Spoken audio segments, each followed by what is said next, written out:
அன்பு உறவுகளுக்கு வணக்கம். விருதுநகர் மாவட்டத்தில் அமைச்சர் கீர்த்தனா அவர்கள் அரசு பள்ளியில் போய் அரசு மாணவிகளை சந்தித்து பேசின அந்த உரையாடல் பெரும் சர்ச்சையை ஏற்படுத்தியது.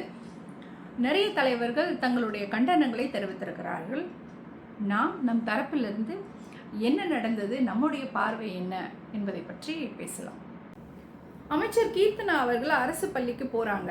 அங்கே இருக்கிற மாணவிகள் கிட்ட ரொம்ப சகஜமாக பேசுகிறாங்க. என்னம்மா, உங்கள் பேர் என்ன, ஊர் என்ன, இதெல்லாமே கேட்குறாங்க. டீச்சர்ஸ் பக்கத்துலேயே இருக்காங்க. அது மாத்திரம் இல்லாமல் கேமராமேனும் இருக்காங்க. அவங்க பண்ண அத்தனை உரையாடலும் ரெக்கார்ட் செய்யப்படுது. முன் வரிசையில் இருக்கிற குழந்தைங்க கிட்ட அவங்க இங்கிலீஷில் கான்வர்சேஷன் வச்சுக்கணுன்னு ஆசைப்படும் போது குழந்தைங்க தடுமாறுது. அப்போது ஃபஸ்ட் ஆஃப் ஆல் நீங்கள் ஒரு மினிஸ்டர் வெளியிலேருந்து வந்திருக்கீங்க, அதுவே குழந்தைக்கு பதட்டமாக இருக்கும். ரெண்டாவது, அவங்களோட டீச்சர்ஸ் முன்னாடியே கேள்வி கேட்கறதும், டீச்சர் கேள்வி கேட்டாலே பயப்படுவாங்க. இதில் நீங்கள் உயர் பதவியில் இருக்கிற ஒரு பர்சன், அப்போ நீங்கள் கேள்வி கேட்டால் இன்னும் ஜாஸ்தி நடுக்கம் இருக்கும். இங்கிலீஷ் தெரிஞ்சிருந்தால் கூட அந்த மூமெண்ட்டில் மறந்து போகும். இன்டர்வியூ அட்டன் பண்ணுற மனுஷனோட மென்டாலிட்டி தான் அப்போ அங்கே அந்த குழந்தைக்கு இருந்திருக்கும் இல்லையா? ஹானஸ்டாக சொல்லணுன்னா, எஸ், அரசு பள்ளியில் படிக்கிற குழந்தைகளுக்கு, தமிழ் வழியில் படிக்கிற குழந்தைகளுக்கு ஆங்கிலம் கொஞ்சம் கம்மியாக தான் வரும்.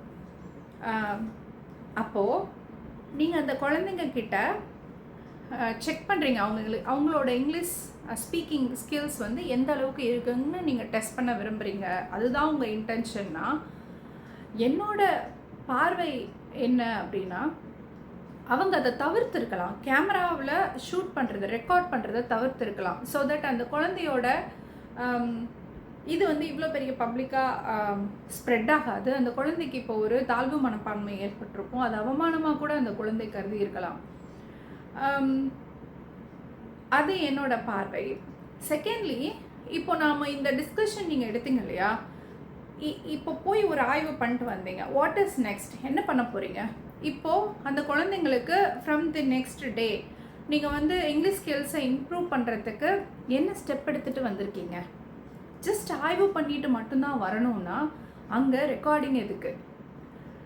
ஆய்வு பண்ண போனதோட அவுட்கம் என்ன, எஸ்பெஷலி இங்கிலீஷ் ஸ்பீக்கிங்கில் அப்படிங்கிற கேள்வி எழும்புது. அண்ட் தென் நீங்கள் ஒரு ட்விட்டர் பதிவு போட்டிருந்தீங்க. அமைச்சர் ஒரு ட்விட்டர் பதிவு போட்டிருக்காங்க. அதில் என்ன சொல்கிறாங்கன்னா, நானே ஒரு அரசு பள்ளி மாணவி தான், இன்றைக்கி என்னோட இங்கிலீஷ் ஸ்பீக்கிங் ஸ்கில்ஸையே கலாய்க்கிறாங்க, கிண்டல் பண்ணுறாங்க, விமர்சிக்கிறாங்க. இந்த நிலைமை நாளைக்கு அந்த குழந்தைங்களுக்கு வந்துடக்கூடாதுன்னு தான் நான் இந்த மாதிரி ஆய்வுகள் பண்ணுறேன். Well done, we appreciate it. But again the humble request is, video எடுக்கிறத அவாய்ட் பண்ணுங்கள். ஒரு ஃபோட்டோனா கூட பரவாயில்ல, என்ன கான்வர்சேஷன் நடந்தது அப்படின்னு தெரியாது. நீங்கள் இது எல்லாமே ஆஃப்லைனில் பண்ணியிருக்கலாம், ரெக்கார்ட் பண்ணாமல். என்னன்னு ஆய்வு பண்ணிவிட்டு உங்களோட ரெவ்யூ கமெண்ட்ஸ் என்னவோ அதை நீங்கள் அந்த டீச்சர்ஸ்க்கு கடத்தி இருக்கலாம். இப்படி பண்ணுங்கள், இப்படி பண்ணி அவங்கள நல்ல ட்ரைனிங் கொடுத்து படிக்க வைங்க, பேச வைங்க அப்படின்னு சொல்லியிருக்கலாம். ஸோ இந்த ரெக்கார்டிங் குழந்தையோட கான்ஃபிடென்ஸை உடைக்கும். Please please please to not do this ma'am. Please to not do this going forward. அரசு பள்ளியில் படித்த நிறைய பேருக்கு ஆங்கிலம்ங்கிறது 12th அப்புறம் நேராக காலேஜில் போய் தான் கற்றுக்கிட்டே நிறைய பேர் ப்ளேஸ் ஆகிருக்காங்க. ஸோ ஆங்கிலம் ஒரு மேட்ரே கிடையாது. English is a language, it's not a knowledge. வெள்ளை என்பது நிறம், அழகல்லன்னு சொல்கிற மாதிரி ஆங்கிலம் என்பது மொழி, அறிவல்ல. அதனால் ஒருவேளை அரசு பள்ளியில் படிக்கிற மற்ற குழந்தைகள் இதனால் வருத்தப்பட்டால் கூட அவங்களுக்கு நான் சொல்ல விரும்புகிறது, ஒருவேளை அந்த பேரண்ட்ஸ் இதை பார்த்ததுக்கப்புறம் பயந்தா கூட அவங்களுக்கு நான் சொல்ல விரும்புகிறது, நீங்கள் வாய்ப்புகளை க்ரியேட் பண்ணி கொடுக்க முடியும்னா பண்ணுங்கள். அதர்வைஸ் அவங்க என்ன ஸ்பீடில் ஆங்கிலத்தை கற்றுக்கிட்டு போகிறாங்களோ அந்த ஸ்பீட்லேயே அவங்க போகட்டும், ஒன்றும் பிரச்சனை இல்லை. தாய்மொழியில் எல்லாத்தையும் முழுமையாக கற்றுக்கிட்டாங்க, புரிஞ்சுக்கிட்டாங்கன்னா அதுதான் முக்கியம் அப்படின்னு நான் நினைக்கிறேன். இந்த ஆய்வு நடத்தும் போது எனக்கு இன்னொரு கொஸ்டின் எழும்புச்சு. மேடம் ஏன் ஆங்கிலத்தை பற்றி மட்டும் பேசினாங்க? சயின்ஸ்லேருந்து எந்த கொஷினும் கேட்கல. மேக்ஸ் எவ்வளோ குயிக்காக சால்வ் பண்ணுறாங்கன்னு கொஷின் கேட்கல. ஏன் அறிவியல் பற்றியும் கணிதம் பற்றியும் பேசப்படவே இல்லை? டாக்டர் அப்துல் கலாம் ஐயா அவர்கள் அரசு பள்ளியில் படித்து தானே வந்தார். அவர் படிச்சுக்கிட்டு இருக்கும்போது இவ்வளவு சரளமாக ஆங்கிலம் கற்றிருப்பாரா சின்ன வயசுலேயே? ஆனால் அரசு பள்ளி ஒரு சயின்டிஸ்ட்டை உருவாக்கி கொடுக்கலையா?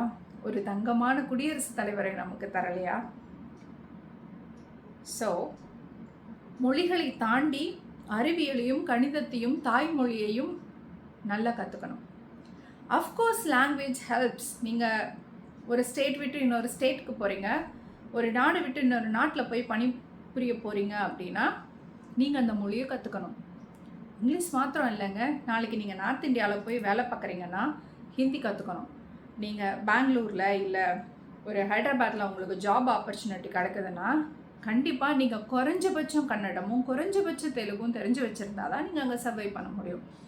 இப்படி நம்மளுடைய தேவைகளுக்கு ஏற்ப குழந்தைகள் மொழியை கற்றுப்பாங்க. லாங்குவேஜ் லேர்ன் பண்ணுறது ஒரு மேட்ரே இல்லை. அது உங்களுடைய அறிவுத்திறனை எடை போடும் கருவியாக ஒரு நாளும் இருக்க போவது இல்லை. அதனால் நாம் சொல்கிறதெல்லாம் பணிவோடும் அன்போடும் அமைச்சர் கீர்த்தனா அவர்களுக்கு சொல்வது, உங்கள் நோக்கம் குழந்தைகளை மேம்படுத்த வேண்டுமானால் அவர்களுக்கு வாய்ப்புகளை உருவாக்கி கொடுங்கள். அவர்களை பதட்டமடைய செய்யாமல், அவர்களை